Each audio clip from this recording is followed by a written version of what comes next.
मुंबई की एक बड़ी जेल थी जहां रात होते ही कैदी औरतों पर जुल्म शुरू हो जाता। पुलिस वाले आते, जो चाहते करते, और कोई उनके आगे बोल भी नहीं सकता था।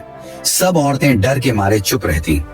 अगर कोई जुबान खोलती तो उसका हाल ऐसा किया जाता कि बाकी कैदी फिर कभी हिम्मत न कर सके। लेकिन एक दिन वहां एक बहादुर औरत अफसर आई। उसने कहा कि अब यह सब बर्दाश्त नहीं होगा। उसने अपनी वर्दी उतारी, कैदी का रूप बनाया और जेल के अंदर चली गई। पहली ही रात बड़े अफसर अंदर आए। इस बार उनकी नजर सीधी उसी औरत पर थी। अब सवाल यह है, क्या वो बहादुर औरत भी बाकी कैदियों की तरह उन दरिंदों के हाथों बर्बाद हो जाती है, या फिर वही औरत उन सबको रंगे हाथों पकड़कर दुनिया के सामने सच ले आती है? आइए जानते हैं आज के इस दिलचस्प वाकये को कि आखिर हुआ क्या था।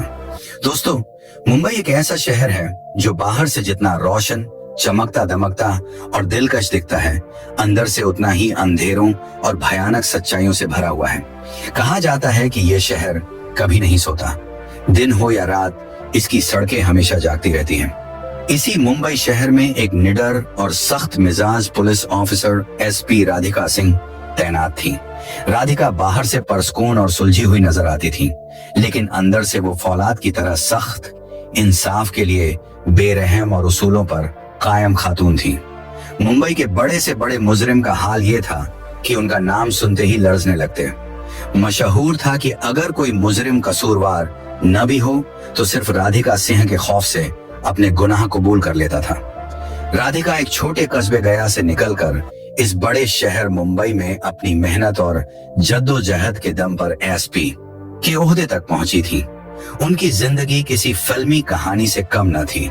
समाज की रुकावटों और तलखियों से लड़कर उन्होंने अपने ख्वाबों को हकीकत में बदला था। उनकी आंखों में ईमानदारी की रोशनी और दिल में इंसाफ की आग सुलगती रहती थी।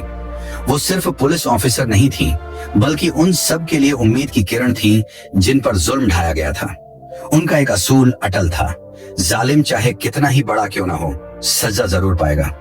यही वजह थी कि मुंबई के गली कूचों में उनके नाम से खौफ फैल जाता था।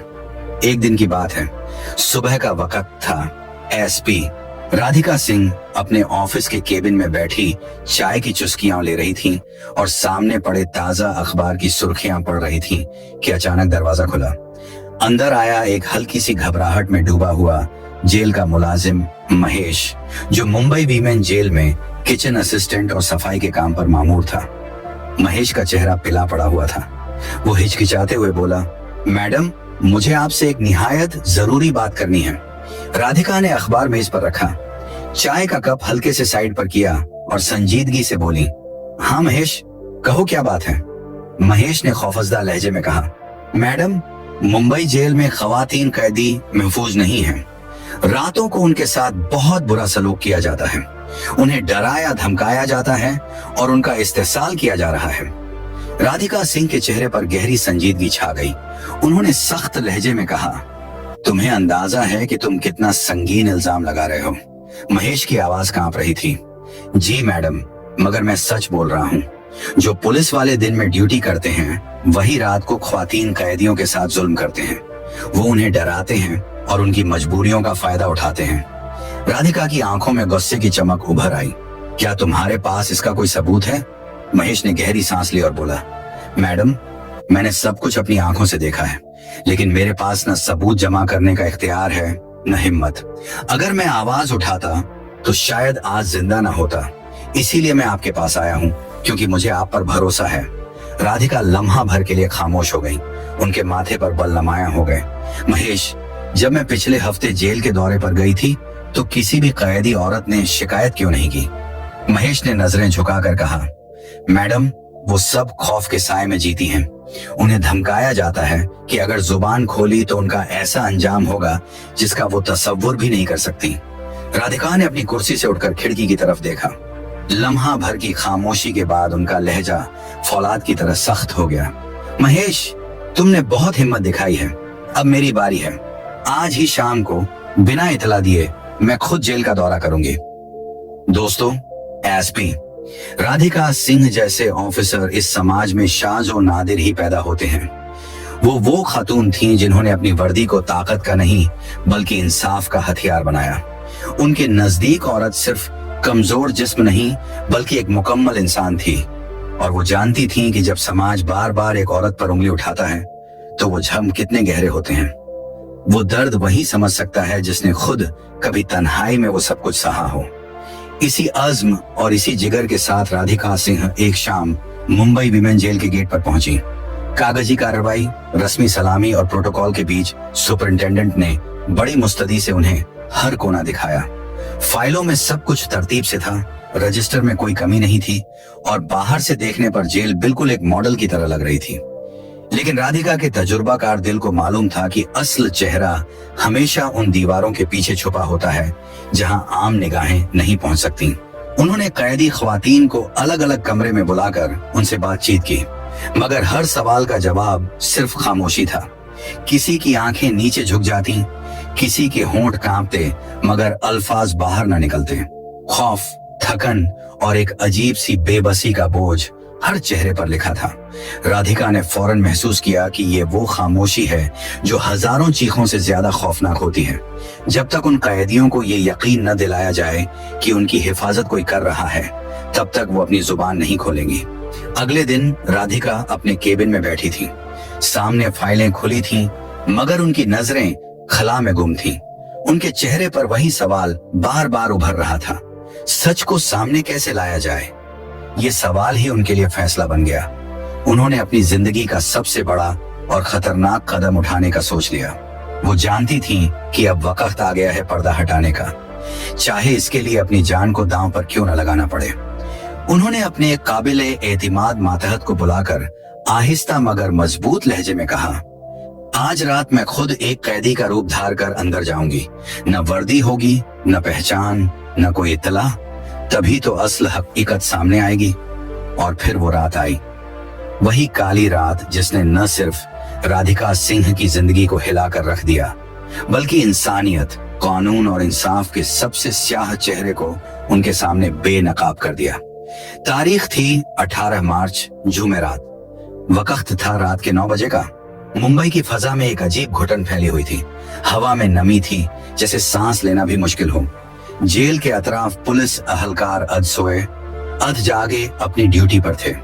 कहीं कोई लापरवाही से सिगरेट के धुएं में खोया हुआ था, कहीं महज दिखावे की निगरानी हो रही थी, और कहीं ताकत के नशे में डूबे वर्दी वाले अपने ही इख्तियारात का गलत इस्तेमाल कर रहे थे। इन्हीं हालात में राधिका ने एक ऐसा कदम उठाया जिसके लिए फौलाद का दिल चाहिए। उन्होंने आम कैदियों के कपड़े पहने, चेहरे पर घूंघट नुमा दुपट्टा डाल लिया और एक फर्जी पहचान के साथ मुंबई वीमेन जेल के अंदर कदम रख दिया। ये मिशन उनके लिए बिल्कुल अंधेरे में अकेले चलने जैसा था। न सरकारी हिफाजत, न पहचान, न शिनाख्ती कार्ड, सिर्फ एक अज़म था और ये ईमान कि अगर सच सामने ना आया तो इंसाफ मर जाएगा। रात के 10:30 बजे वो जेल के उस हिस्से में पहुंची जहां ख्वातीन कैदियों को अलग अलग कमरों में रखा जाता था। वहां की फजा आम दुनिया से बिल्कुल अलग थी। दीवारों पर नमी के धब्बे, बदबू से भरी हवा, कैदियों की दबी दबी सिसकियां और बीच बीच में गालियों और लाठियों की आवाजें। राधिका ने जो मंजर देखे वो किसी भी मजबूत इंसान का दिल दहला देने के लिए काफी थे। कुछ पुलिस वाले कैदी खवातीन को जबरदस्ती नचवा रहे थे, कोई उनके जिस्मों पर हाथ फेर रहा था, कोई बेहुदा मजाक कर रहा था। कुछ औरतें बेबस होकर खामोशी सह रही थीं, कुछ की चीखें दबा दी गई थीं और कुछ के चेहरों पर वो अजियत लिखी थी जो अल्फाज से बयान नहीं हो सकती। राधिका के दिल की धड़कनें तेज हो गईं। वो जानती थीं ये जेल सिर्फ एक कैद खाना नहीं बल्कि एक अंधी नगरी है जहां ताकत कानून पर भारी है। लेकिन वो भी तैयार होकर आई थी। उनके कपड़ों के अंदर एक छोटा सा खुफिया कैमरा लगा था जो हर मंजर रिकॉर्ड कर रहा था। कॉलर के नीचे छुपा माइक्रोफोन हर आवाज बाहर एक खुफिया टीम को पहुंचा रहा था। राधिका सिंह अकेली नहीं थी, उनकी हिम्मत के साथ एक सच की पूरी टीम खड़ी थी। जैसे ही राधिका सिंह जेल के अंदर कैदियों के बीच पहुंची, एक पुलिस वाला तेज कदमों से उसकी तरफ बढ़ा। उसकी आंखों में शक और लबों पर तंसुखुर था। उसने घूरते हुए कहा, अरे तुम कौन हो? तुम्हें पहले कभी यहां नहीं देखा। तुम्हारा नाम क्या है? राधिका ने एक गहरी सांस ली, जैसे अपने गुस्से और सच्चाई को काबू में रख रही हूं, और नरम लहजे में जवाब दिया, साहब मैं आज ही यहां लाई गई हूं, सभी कैदियों के साथ शिफ्ट में। पुलिस वाले ने अपनी मूंछों को मरोड़ते हुए और ज्यादा सख्त आवाज में पूछा, कौन सा जुर्म किया है तुमने? राधिका ने नजरें झुकाते हुए कहा, मुझ पर चोरी का इल्जाम है, लेकिन मैं बेकसूर हूं, मैंने कुछ नहीं किया।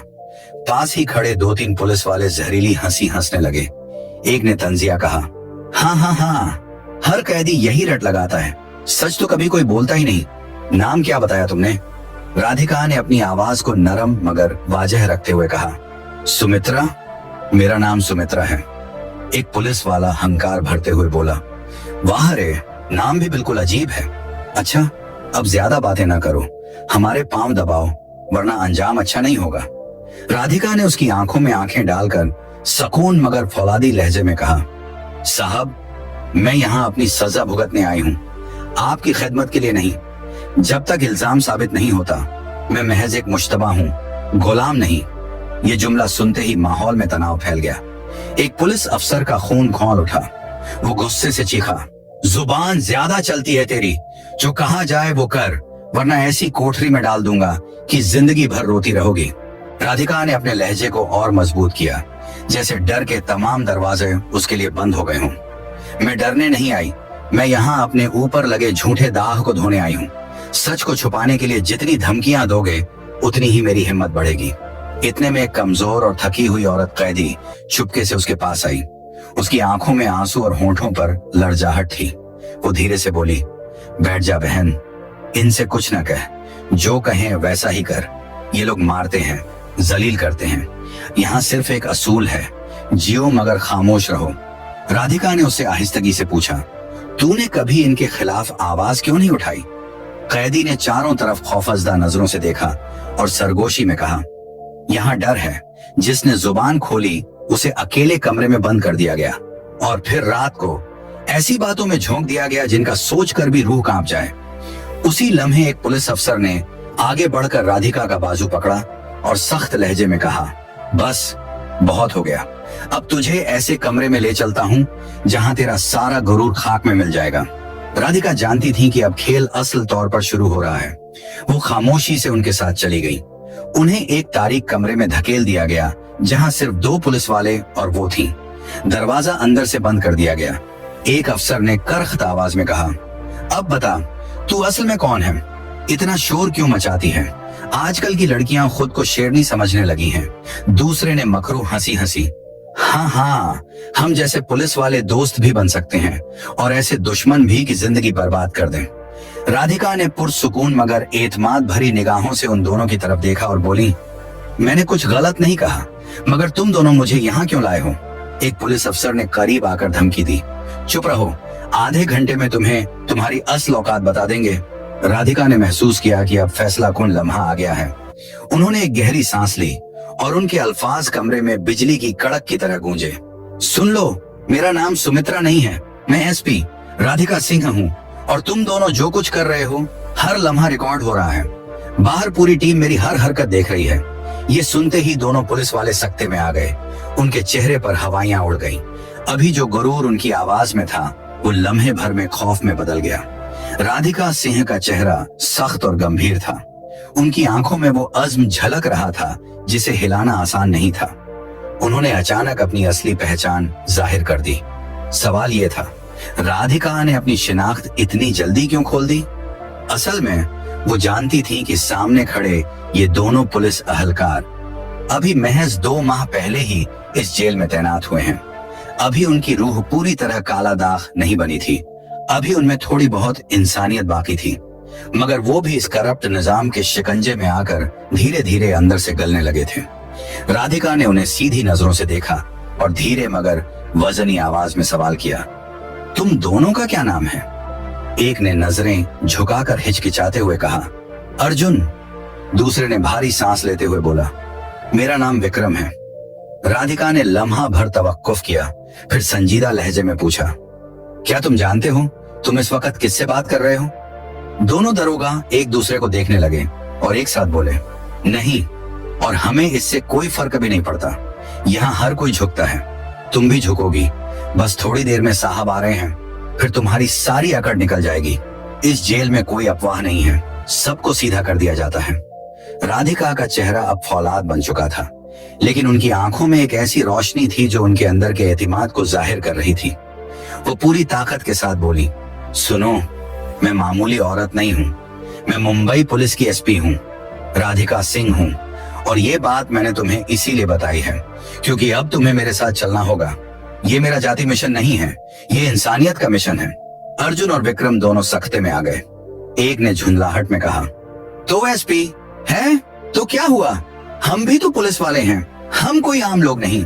दूसरा हंसी उड़ाकर बोला, हाँ हाँ हाँ, अरे देख अर्जुन, ये तो बड़ी फिल्मी बातें कर रही है। अगर फिल्मों में होती तो अभी तक बड़ी हीरोइन बन चुकी होती। लेकिन राधिका सिंह जानती थी कि ये वक्त हंसने या डरने का नहीं है। उन्होंने अपनी आवाज को और बुलंद किया, लहजे में फौलाद भर लिया और कहा, बस तुम दोनों भूल रहे हो कि तुम किसके सामने खड़े हो। ये मेरा आखिरी इंतबाह है। अपनी हद में रहो, वरना याद रखो नौकरी तो खो ही दोगे, लेकिन इस जेल में इन्हीं औरतों के साथ खड़े मिले होंगे जिन्हें तुमने सताया है, और वो दिन तुम्हारा सबसे बुरा दिन होगा। ये अल्फाज बिजली की कड़क की तरह कमरे में गूंजे। दोनों दरोगा के चेहरे पर पहली बार खौफ के आसार नजर आए। उनके कदम डगमगाने लगे, सांसें भारी हो गईं। उन्हें एहसास हो गया कि सामने खड़ी ये औरत कोई कमजोर कैदी नहीं, बल्कि वो ताकत है जिसे दबाना नामुमकिन है। राधिका ने पुरसुकून मगर कातिल एतिमाद के साथ अपनी जेब से एक शिनाख्ती पास निकाला। पास पर उनका नाम, ओहदा और पूरी सर्विस की तफसीलात दर्ज थी। जैसे ही अर्जुन और विक्रम ने वो देखा, वो फौरन घुटने टेक कर उनके कदमों में गिर गए। दोनों एक साथ बोले, मैडम हमें माफ कर दीजिए, हमने आपको पहचाना नहीं, हमसे भारी गलती हो गई। ऐसी शख्सियत हमने अपनी जिंदगी में कभी नहीं देखी। राधिका ने एक गहरी सांस ली और धीरे से कहा, मैं तुम्हें माफ कर सकती हूँ, मगर एक शर्त पर। तुम्हें सच का साथ देना होगा। अगर तुम मेरा साथ दोगे तो तुम बच सकते हो, वरना तुम भी इन्हीं दरिंदों की सफ में खड़े हो जाओगे जिन्हें मैं कभी नहीं छोड़ूंगी।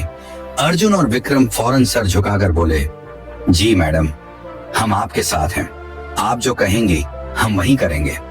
राधिका ने उन दोनों की आंखों में झांका, जैसे परख रही हो कि ये झूठ तो नहीं बोल रहे। फिर धीरे से कहा, तो फिर सच बताओ, हर रात जब ये जेल अंधेरे में डूब जाती है, दरवाजे बंद हो जाते हैं, तो इन बेबस औरतों के साथ क्या होता है? कमरे में एक लम्हे को खामोशी छा गई। फिर दोनों ने भारी दिल से वो राज खोलना शुरू किया जिसने पूरे निजाम का भयानक चेहरा बेनकाब कर देना था। अर्जुन और विक्रम एक दूसरे को देखते हुए चंद लम्हे खामोश खड़े रहे। उनके चेहरों पर खौफ और पसीने की मिलीजुली लकीरें उभर रही थीं। फिर जैसे बंद लबों से झटपका हो, उन्होंने एक एक करके वो सब कुछ उगल दिया जो राधिका ने सुनने की तवक्को भी नहीं की थी। रात के अंधेरे में किस तरह औरतों को उनकी कोठरियों से निकाला जाता है, किस तरह वर्दी पहनने वाले ही मुहाफिज नहीं बल्कि दरिंदे बन जाते हैं, किस तरह जिस्मानी और जहनी इस्तेहसाल के वो मंजर होते हैं जिन्हें बयान करते हुए भी रूह कांप उठे, और किस तरह ये सब आला अफसरों की मिलीभगत से छुपाया जाता है। फाइलों में झूठी रिपोर्टें भरकर सब कुछ दबा दिया जाता है। राधिका सिंह का चेहरा गुस्से से सरक हो गया। उनकी आंखों में वो आग भड़कने लगी जिससे बड़े बड़े जुर्म पेशा कांप जाते थे। अब उन्हें यकीन हो गया कि शामों, जेल का किचन असिस्टेंट, ने जो बताया था वो कोई अफवाह नहीं बल्कि नंगी सच्चाई है। उन्होंने जेब से एक छोटा सा वीडियो कैमरा और माइक निकाला और दोनों दरोगाओं की तरफ बढ़ाते हुए फौलादी लहजे में कहा, ये अपने पास रखो, आज से हर पल हर लम्हा रिकॉर्ड होगा। जो कुछ भी ये अंधेर नगरी में होता है वो सब दुनिया के सामने लाना है। अर्जुन और विक्रम हिचकिचाए, उनके हाथ लरच गए, लेकिन राधिका ने उनकी आंखों में झांक कर एतिमाद भरा। डरने की जरूरत नहीं, तुम दोनों नए हो, तुम्हारा दामन अभी साफ है। अगर आज तुम सच का साथ दोगे तो कल तुम्हारा जमीर तुम्हें सलाम करेगा। दोनों ने हैरानी से पूछा, मैडम आपने हमें इतनी बारीकी से कैसे पहचाना? राधिका हल्की मुस्कुराहट के साथ बोली, जब भी मैं किसी मिशन पर आती हूँ, दुश्मन के साथ साथ अपने साथियों की भी पूरी खबर रखती हूँ। तुम्हारे नाम, पहचान, यहाँ तक कि तुम्हारे घर वालों तक की तफसील मेरे पास है। अब अर्जुन और विक्रम पूरी तरह राधिका के साथ थे। वो कैमरा और माइक लेकर जेल के उन सियाह हिस्सों में पहुंचे जहां रात डूबते ही इंसानियत को नोचा जाता था। उन्होंने सब कुछ कैद कर लिया। कैदी औरतों की दबी चीखें, दरिंदा सिफ्त वर्दी वालों की हंसी, उनके बेहुदा मुखालमे और वो जुल्म जो बरसों से छुपा हुआ था। सुबह होने से पहले राधिका खामोशी के साथ जेल से बाहर निकल आई। किसी को कानों कान खबर न हुई। अगली सुबह हेडक्वार्टर के कॉन्फ्रेंस हॉल में जब उन्होंने वो वीडियो सबूत पेश किए तो पूरे महकमे में सन्नाटा छा गया। बड़े से बड़ा अफसर सख्ते में आ गया। फौरन एक स्पेशल टीम बनी। रात के अंधेरे में जुल्म करने वाले वर्दी पोश उसी दिन रंगे हाथों पकड़े गए। उनकी वर्दी उतरवा दी गई, नौकरियां खत्म कर दी गईं और दर्जनों मुकदमे दर्ज कर लिए गए। राधिका सिंह का यह कदम पूरे मुंबई पुलिस डिपार्टमेंट में गूंज उठा। वो एक मिसाल बन गई कि अगर इरादा पक्का हो तो सबसे ताकतवर निजाम को भी हिलाकर रख दिया जा सकता है। कैदी औरतें दौड़ती हुई आईं, उनके कदमों में गिर गईं, आंखों में आंसू और लबों पर शुक्रिया। मैडम, आपने हमें जहन्नुम से निकाला है। हम बरसों से चीखते रहे, कोई नहीं सुन रहा था, लेकिन आज हमें इंसाफ मिला। उसी लम्हे एक आला अफसर भी आगे बढ़ा। उसने राधिका के सामने झुककर कहा, मैडम, आपने वो कर दिखाया जो आज तक कोई नहीं कर सका। आपकी हिम्मत को सलाम। राधिका ने सिर्फ इतना कहा। गुनाह करने वाले अपनी वर्दी और ताकत पर गरूर करते थे। आज उनके गरूर का सर झुक गया। याद रखो, जुल्म कभी दायमी नहीं होता और सच्चाई को दबाया नहीं जा सकता। इस तरह राधिका सिंह ने अपनी हिम्मत, ईमानदारी और हौसले से एक अंधेरी हकीकत को बेनकाब किया और उन मासूम औरतों को वो इंसाफ दिलाया जो बरसों से सिर्फ ख्वाब था।